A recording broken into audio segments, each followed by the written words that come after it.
आपका स्वागत है सेशन स्टडी में। आज हम लोग देख रहे हैं कक्षा 12 के भूगोल के क्वेश्चन को, जो बहुत ही इंपॉर्टेंट है। ये एग्जाम में जरूर आएंगे, ठीक है। यहीं हम लोग बहुत मेहनत करके इसको छाट करके आपके सामने आया था। आज हम लोग 2 अंक और 3 अंक वाला वीडियो देखेंगे और नेक्स्ट वीडियो हम आपको 5 अंक वाला वीडियो दिखाएंगे, ठीक है। क्योंकि वीडियो बहुत ज़्यादा लंबा बन जाए इसलिए इसको 2 पार्ट में हम लोग दिखाएंगे। तो ये चलिए शुरू करते हैं बिना समय गंवाए हुए, ठीक है। तो पहला क्वेश्चन ये है, बोल रहा है कि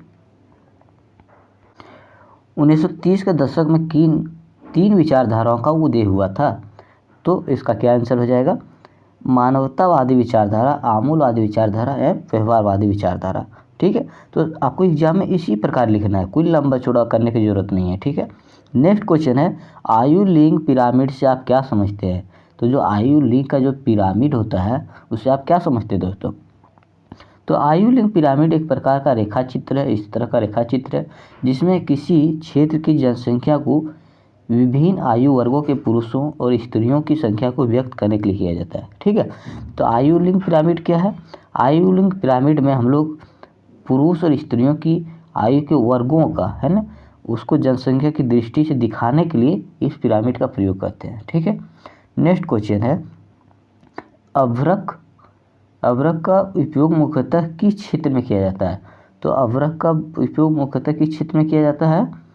तो ये लिखा हुआ है क्या? बड़ी बड़ी परतों वाला अभ्रक मुख्यतः विद्युत उद्योग में काम किया जाता है। जो बड़ी बड़ी वाला होता है ना, जो बहुत बड़ा बड़ा अभ्रक होता है, उसका हम लोग विद्युत में यूज करते हैं, करंट में, इलेक्ट्रिक पासकुरान में।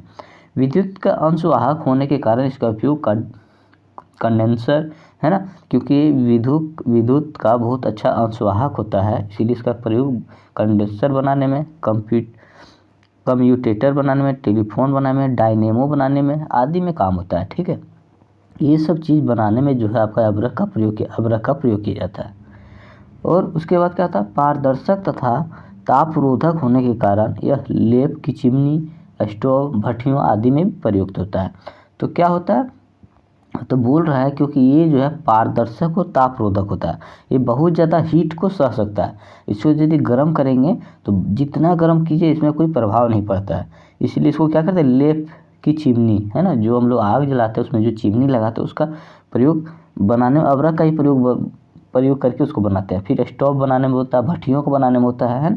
और इसको ये सब बनाने में जब अभ्रक का प्रयोग करते हैं, क्योंकि ये बहुत ज़्यादा हीट को कंट्रोल करके रखता है, ठीक है। नेक्स्ट क्वेश्चन है, वर्तमान प्रतिभूमि किसे कहते हैं?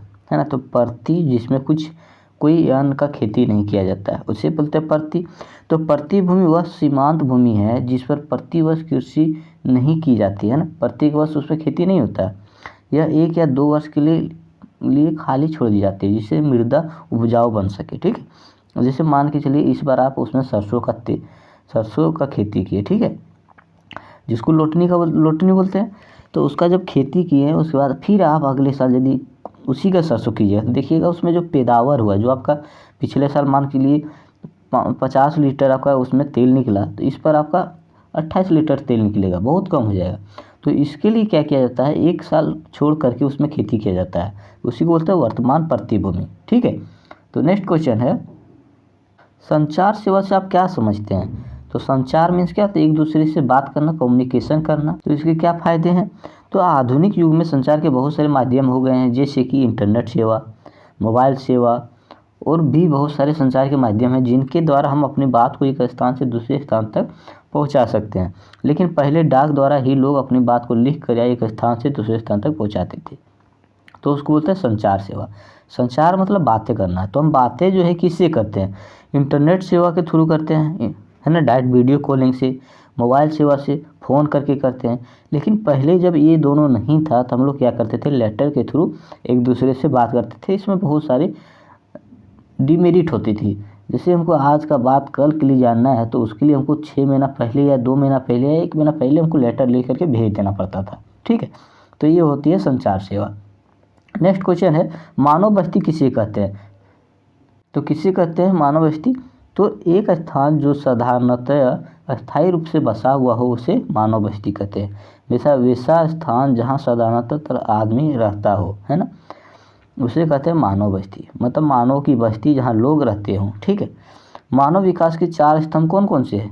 कौन कौन सा मानव के विकास है जिससे मानव आगे बढ़ पाता है, विकास कर पाता है। ठीक है, तो सबसे पहले क्या है, निष्पक्षता है, निष्पक्ष होना चाहिए, जो भी बात बोलिए साफ सुथरा बोलिए और सीधा बोलिए, सच बोलिए। ठीक है, समानता, एक दूसरे के बीच में समानता ना हो, है ना। तीसरा सशक्तिकरण, पावरमेंट हो, है ना। सतर्कता, संपोषणीयता और उत्पादकता, है ना। सशक्तिकरण हो, है ना, जैसे बोलते हैं महिला सशक्तिकरण मतलब अपने आप पर दृढ़ निश्चय लेना हो, आप में ताकत हो, है ना, किसी भी चीज़ को मनवाने के लिए। सपोषणीयता, सपोषण मतलब अपना पेट भरने के लिए आपके पास ताकत हो, कमाऊ आदमी हो। उत्पादकता, कुछ भी आप उत्पादन कर सकते हैं, कुछ भी चीज़ बना सकते हैं। ठीक है, तो ये है मानव के 4 स्तंभ। ठीक है, नेक्स्ट क्वेश्चन है, क्वेश्चन आपका जो है यहाँ से 3 नंबर वाले जो प्रश्न है वो यहाँ से शुरू होते हैं। उसमें उसको क्या है, आपको थोड़ा सा बड़ा लिखना पड़ेगा, हल्का। ठीक है, 3 अंक वाले जो प्रश्न है वो टोटल 5 प्रश्न आते हैं एग्जाम में। ठीक है, तो चलिए शुरू करते हैं। बोल रहा है वृद्धि और विकास में क्या अंतर है। तो वृद्धि का क्या अर्थ है, वृद्धि का मीन्स तो बढ़ना, किसका बढ़ना, शरीर का फैलना, बढ़ना, अतः मनुष्य के आंतरिक और बाह्य अंगों का बढ़ना ही वृद्धि कहलाता है। वृद्धि मात्रात्मक होती है ना, मात्रा से उसको हम डिनोट कर सकते हैं। जैसे उस आदमी का जो है 6 किलो वेट बढ़ गया, तो इसको भी मात्रा हुआ ना। तो बढ़ना या फैलना, है ना, वो इतना चौड़ा हो गया, उसका 1 हाथ बड़ा हो गया, है ना। तो ये सब जो है वृद्धि है। लेकिन विकास क्या है, जब वृद्धि होगी तभी विकास होगी, है ना। तो विकास क्या है, चलिए देखते हैं। विकास एक स्वाभाविक प्रक्रिया मानी जाती है जो जन्म से लेकर जीवन पर्यंत तक अविराम गति से निरंतर चलती रहती है। कि विकास केवल शारीरिक वृद्धि की ओर संकेत नहीं करता है, बल्कि इसके अंतर्गत प्रत्येक शारीरिक, मानसिक, सामाजिक और संवेदनात्मक बदलाव शामिल रहते हैं। तो विकास मात्रात्मक के साथ साथ गुणात्मक भी होती है। ठीक है, तो विकास का मतलब ये होता है कि यह विराम गति से निरंतर चलती रहती है ना, चलती रहती है। इसमें कैसा वृद्धि होता है, शारीरिक वृद्धि होता है, मानसिक वृद्धि होता है, सामाजिक वृद्धि होता है, संवेदनात्मक वृद्धि होता है। तो शारीरिक वृद्धि का मतलब क्या, दिमाग उसका चलता हो, है ना, कुछ भी चीज़ उसको करने दे रहा है तो उसके अंदर क्षमता हो कि वो जोड़ के, जो उसको एडिशन दिए तो उसको जोड़ करके आपके सामने ले आए, घटाव दिए तो मतलब कुछ भी कर सके। मानसिक, उसका दिमाग चलता हो, कोई भी आप उसको लॉजिक चीज़ दिए तो उसको बना के आपको दिखा देगा। सामाजिक, समाज के प्रति उसकी भावना हो। संवेगात्मक, यदि आपको कोई उसको मार दिया है तो उसको उस समय क्या करना चाहिए, यदि कांटा चुभ गया है तो उसको दर्द अनुभव हो रहा है कि ना, है ना। तो संवेगात्मक ये होता है। तो ये तीनों चारों गुण रहना चाहिए, ताकि तब हम समझ सकते हैं उस आदमी में विकास हो रहा है। ठीक है, ये क्या था, ये मात्रात्मक भी होती है और गुणात्मक भी होती है। ठीक है, तो वृद्धि और विकास में ये अंतर है। नेक्स्ट क्वेश्चन है, बोल रहा है पाय साइबेरियन रेल मार्ग के बारे में बताइए। मतलब पाय साइबेरियन रेल क्या है उसके बारे में बताइए। तो पाय साइबेरियन रेल मार्ग एक प्रसिद्ध रेल मार्ग है जो रूस की राजधानी मॉस्को को रूस के साइबेरिया क्षेत्र में गुजरते हुए सुदूर पूर्वी शहर व्लादिवोस्तोक जोड़ता है। इसकी शाखाएं मंगोलिया से गुजरती है हुई चीन जाती है। बोलता है कि पाय साइबेरिया रेल मार्ग जो है एक रूस में है। ये रेल मार्ग कहाँ पर, रूस में। ठीक है, उसका राजधानी जो मॉस्को है उसको क्या करता है, उस साइबेरिया से मॉस्को से गुजरते हुए सुदूर पूर्वी शहर व्लादिवोस्तोक से जोड़ता है। तो मॉस्को और व्लादिवोस्तोक ये जो शहर है, ये दोनों को उस पाय साइबेरिया रेल मार्ग उसको जोड़ने का काम करता है। ठीक है, ये जो है इसकी शाखाएं मंगोलिया से गुजरती हुई चीन भी जाती है। ठीक है, तो मंगोलिया से होते हुए वो कहाँ जाती है, चीन जाती है। तो मतलब चीन को भी वो जोड़ती है रेल मार्ग। यह एक 9289 किलोमीटर लंबा रेल मार्ग है और इस पर एक छोर से दूसरे छोर तक पूरा सफ़र करने में 8 दिन लग जाते हैं। इसे रोम के शाही ज़माने में सन 1891 से 1916 के काल में बनाया गया था, है ना। तो आप लोग को जो इसमें क्या करना है, सबसे पहले लिखना है कि जो रूस की राजधानी मॉस्को से लेकर के व्लादिवोस्तोक से जोड़ता है, ये मंगोलिया से होते हुए भी चीन जाती है।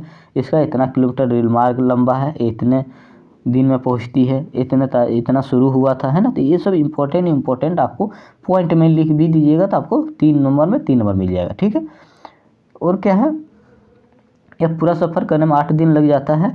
इसे रूस के शाही जबान में 1891 से 1916 के काल में बनाया गया था। ठीक है, साइबेरिया की आबादी बढ़ाने और वहाँ के आर्थिक विकास में इस रेल मार्ग का बहुत बड़ा हाथ है ना। तो साइबेरिया की आबादी बढ़ाने में और आर्थिक विकास है ना, मतलब इनकम जब होगा तभी तो विकास होगा, है ना। तो इनकम भी जनरेट करने में ये विकास करता है। हजारों सैलानी भी इसके द्वारा हर वर्ष साइबेरिया की सैर करते हैं और इस पर यात्रा करना विश्व के अनूठे अनुभवों में से एक माना जाता है ना। तो बहुत सुंदर यात्रा करने में इससे लगता है साइबेरिया रेल मार्ग के थ्रू। क्वेश्चन है, व्यापार संतुलन से आप क्या समझते हैं? तो क्या होगा, किसी भी देश के निर्यात और आयात में, निर्यात में जाना और आयात में आना। ठीक है, मतलब हम अपना यदि भारत देश से रूस कोई सामान बेच रहे हैं तो निर्यात किए और वहाँ से कुछ लाएँ तो उसको आयात बोलते हैं, एक्सपोर्ट इंपोर्ट इंग्लिश में बोलते हैं। ठीक है, में अंतर को व्यापार संतुलन कहते हैं, है ना। तो वो बराबर संतुलन, जैसे उधर से भी वो सामान आ रहा है अच्छी तरह से, इधर से भी आ रहा है, तो हम लोग में क्या है, एक तालमेल बन चुका है, तो उसी को भी होता है व्यापार संतुलन। संतुलन मतलब तालमेल बना करके चलना। व्यापार संतुलन अनुकूल होने की स्थिति में आयात की तुलना में निर्यात अधिक होता है ना। क्या, जब व्यापार संतुलन हो जाएगा तो आयात की तुलना में निर्यात बहुत ज़्यादा होता है, जैसे हम बहुत ज़्यादा सामान वहाँ भेज सकते हैं, बेच सकते हैं।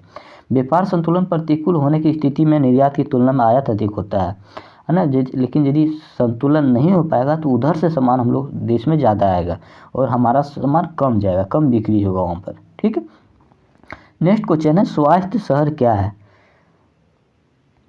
तो एक स्वस्थ शहर एक भौतिक और निर्मित वातावरण प्रदान करता है। मतलब स्वस्थ शहर वो होता है जहाँ निर्मित वातावरण प्रदान करता है, अच्छा वातावरण हो, जो स्वास्थ्य, मनोरंजन और भलाई, सुरक्षा, सामाजिक संपर्क, पहुँच और गतिशीलता, गर्व और सांस्कृतिक पहचान की भावना को प्रोत्साहित, सक्षम और समर्थन करता है और अपने सभी नागरिकों को ज़रूरतों के प्रति उत्तरदायी है। विश्व स्वास्थ्य संगठन, है ना, तो बोलता है जहाँ पर स्वास्थ्य का ख्याल रखा हो। कैसे ख्याल रखेंगे स्वास्थ्य का? तो मनोरंजन करके, किसी का भलाई करेंगे, सुरक्षा करेंगे, एक दूसरे समाज से संपर्क करेंगे, संपर्क पर लाएंगे, गतिशीलता लाएंगे, गर्व और सांस्कृतिक पहचान करेंगे, अपना देश का नाम रोशन करेंगे। तो ये सब चीज़ जब होगा तो हमारा शहर क्या होगा, स्वास्थ्य शहर कहलाएगा। तो ये विश्व स्वास्थ्य संगठन क्या है, WHO क्या एग्जाम्पल, WHO यही काम करने का संकेत देता है। ठीक है, और वो WHO यही काम करता है। ठीक है, नेक्स्ट, प्रदूषण और प्रदूषक में क्या अंतर है? तो प्रदूषण वह है जो पर्यावरण के लिए हानिकारक है। प्रदूषण बहुत ही हानिकारक होता है पर्यावरण के लिए। प्रदूषक ऐसे पदार्थ होते हैं जिनके कारण पर्यावरण में प्रदूषण फैलता है। मान के चलिए कोई कचरा, प्लास्टिक है, तो प्लास्टिक जो है आपका प्रदूषक है और उसके कारण जो चीज़ हुआ वो क्या हो गया, प्रदूषण हो गया। तो आप एग्जाम्पल के थ्रू भी लिख सकते हैं। ठीक है, जैसे यहाँ लिखा हुआ, वाहनों तथा फैक्ट्रियों से निकालने वाले गैसों के कारण वायु प्रदूषित होती है। जो आप लोग बाइक चलाते हैं बहुत ही स्पीड से, तो उससे जो धुआं निकलता है पीछे की साइड में साइलेंसर से, है ना, तो उसके कारण क्या होता है, हवा जो है गंदा होता है और उससे जो है आपका वायु प्रदूषित होती है। जो आप लोग सांस लेते हैं आपका वो लंग्स में जाता है, लंग्स जो है गंदा हो जाता है और वो धीरे धीरे आपका किडनी को ख़राब कर देता है, लंग्स को ख़राब कर देता है ना। नेक्स्ट क्वेश्चन है, सॉरी इसमें वो है ना, क्या है, मानव कृतियों से निकलने वाले कचरे को नदियों में, मतलब मानव कृतियों मीन्स क्या होता है, जो मानव काम करते हैं उससे जो कचरा होता है, जैसे सब्जी बना रहे उससे जो कचरा हुआ वो हम लोग क्या करते हैं, नदियों में डाल देते हैं। ठीक है, नदियों में छोड़ा जाता है जिससे जल प्रदूषण हो जाता है, जिससे उससे जल क्या होता है, गंदा हो जाता है। क्यों? क्योंकि वो जो हम सब्जी का छिलका पानी में छोड़े हैं वो सड़ गया, सड़ के क्या हुआ, धीरे धीरे पानी को काला करने का काम किया है।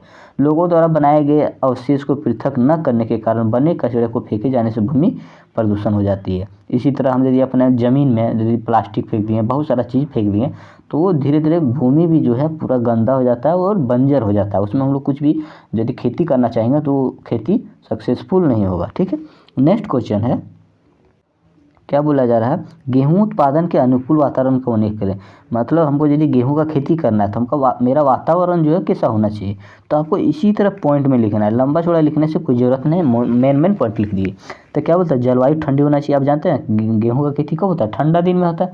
तो ठंडा दिन में क्यों करते हैं, ताकि हम उसको उसमें पानी नहीं दे सकते हैं, है ना। तो ठंडी जलवायु होना चाहिए। जैसे आप देखते होंगे कभी कभी ठंडा दिन में पानी पड़ जाता होगा तो सब लोग बोलते हैं अरे खेती मेरा ख़राब हो जाएगा, है ना। तो इसी कारण, क्योंकि ठंडी जलवायु जब है ही और उसमें ऊपर से पानी भी पड़ जाएगा तो खेती खराब होगा ही। इसको उगते समय औसतन 10 डिग्री सेंटीग्रेड है, 10 डिग्री सेंटीग्रेड तथा पकते समय 20 डिग्री सेंटीग्रेड तापमान की आवश्यकता होती है। तो आप लोग देखते होंगे जब इसको खेती करते हैं तब उसका टेम्परेचर 10 डिग्री सेंटीग्रेड रहता है, लेकिन जब उसको काटते हैं तो थोड़ा थोड़ा गर्मी हम लोग को महसूस होने लगता है। जैसे भी हम लोग देखते हैं स्वेटर वेटर पहनना धीरे धीरे छोड़ रहे हैं, और अभी गेहूं का खेती कट रहा है, मतलब अभी टेम्परेचर बढ़ गया, ठीक है। तो गेहूं के पौधे को अधिक नमी की आवश्यकता नहीं होती है, उसमें जब बहुत ज़्यादा नमी की ज़रूरत नहीं है, ह्यूमिडिटी है ना, पानी की ज़्यादा ज़रूरत नहीं है। इसके लिए साधारणतः इसीलिए इसमें 50 से 75 सेंटीमीटर वार्षिक वर्षा की आवश्यकता होती है ना। तो 50 से 75 सेंटीमीटर वार्षिक वर्षा की आवश्यकता होती है। तो इसको हम लोग ऊपर वाला पानी नहीं बल्कि नीचे वाला ही पानी दे करके उसमें हम लोग खेती करते हैं, कुआं से उसमें देते हैं ना। ऊपर वाला पानी देते हैं तो क्या होता है, वो खेती खराब हो जाता है, ठीक है। तो नेक्स्ट क्वेश्चन है, जन्म दर तथा मृत्यु दर में अंतर स्पष्ट करें। जन्म दर क्या होता है, जन्म दर को इंग्लिश में बोलते हैं बर्थ रेट, और मृत्यु दर को बोलते हैं डेथ रेट, है ना, डेथ। तो क्या होता है, जन्म दर वह शब्द है जिसका प्रयोग जनसंख्या में प्रति 1000 व्यक्तियों पर प्रतिवर्ष जन्म लेने वाले बच्चों की संख्या को परिभाषित करने की लिए किया जाता है। मतलब आप लोग देखते होंगे कि आज इस बार जो है 750 बच्चा जन्म हुआ प्रति 1000 में, है ना। तो 1000 में हम लोग तुलना करते हैं, तो उसी को बोलते हैं जन्म दर, है ना। 1000 प्रति व्यक्तियों पर प्रतिवर्ष जन्म देने वाले बच्चों की संख्या को परिभाषित करने के लिए किया जाता है। नेक्स्ट क्या बोलता है, मृत्यु दर। तो मृत्यु दर भी 1000 लोगों पर ही किया जाता है, ठीक है। तो सेम है, सिर्फ जन्म की जगह मृत्यु लिख दीजिए, ठीक है, बाकी सब सही हो जाएगा, सेम चीज़ सेम वही है। तो इस तरह से आपके पास आपका जो है 2 नंबर और 3 नंबर वाले प्रश्न यहाँ ख़त्म होते हैं। आशा है आपको वीडियो अच्छा लगा होगा। ये आप लोग के लिए बहुत ही इंपॉर्टेंट है। आप ये वीडियो देख करके एग्जाम में जाइए, आपका सारा क्वेश्चन यहीं से भिड़ेगा, है ना। ये एग्जाम में आने वाले प्रश्न लाइक हम लोग बनाए हैं छाट के, ठीक है। जिस तरह आपका देखे होंगे हिंदी और इंग्लिश का हम लोग वीडियो बनाए थे, उसी से अधिकतर क्वेश्चन आए हुए थे, ठीक है। तो हम लोग आप लोग के लिए बहुत मेहनत कर रहे हैं। आप भी हमारे चैनल को यदि नए हैं तो सब्सक्राइब करें, और आपका एग्ज़ाम है तो बेस्ट ऑफ लक, अच्छे से एग्ज़ाम दीजिए, and thank you so much. दोस्तों आपका स्वागत है सेशन स्टडी में। आज हम लोग करने जा रहे हैं ज्योग्राफी क्लास 12 के जो भूगोल के क्वेश्चन है उसको, ठीक है। तो हम लोग इसमें से आप लोग को बता दिए थे कि 2 नंबर और 3 नंबर वाले प्रश्न कैसे आएंगे, वो हम आपको एक्सप्लेन भी कर दिए थे और अच्छी तरह से समझाने की कोशिश की थी। आज आपके सामने हम लोग 5 अंक वाले प्रश्न को करेंगे और कैसे लिखेंगे ताकि अच्छे से अच्छे मार्क्स मिले। और ये जो क्वेश्चन दोस्तों, ये जो क्वेश्चन आप लोग के सामने आए हैं, क्वेश्चन यहीं से एग्जाम में आएंगे। आप लोग को विश्वास नहीं होगा तो एक बार हमारा वीडियो देख करके जाइए और एग्जाम में आप ये क्वेश्चन मिला के देखिएगा, ठीक है। तो चलिए शुरू करते हैं।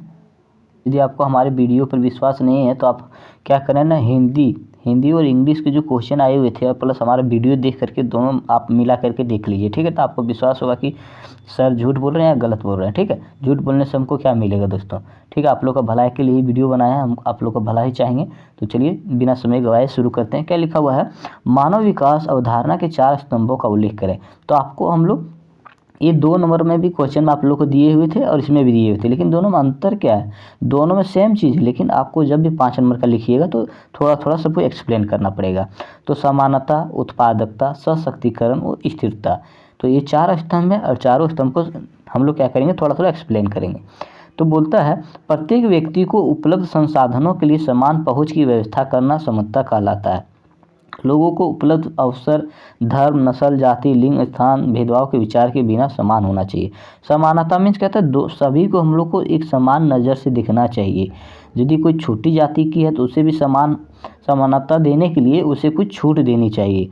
जैसे बोला जाता है कि हम लोग उसे क्या अवसर देने का बात हो रहा है, अवसर, है ना। चाहे वो धर्म, छोटी जात का धर्म हो, नस्ल उसका दूसरा हो, जाति दूसरी हो, या महिला हो या स्त्रीलिंग हो, है ना, या फिर पुरुष हो, जन्म स्थान उसका जन्म चाहे कितना ही छोटा गांव में क्यों नहीं हो, उसका जो उसे अवसर देने का काम यहाँ पर करेंगे तो उसको हम बोलते हैं समानता।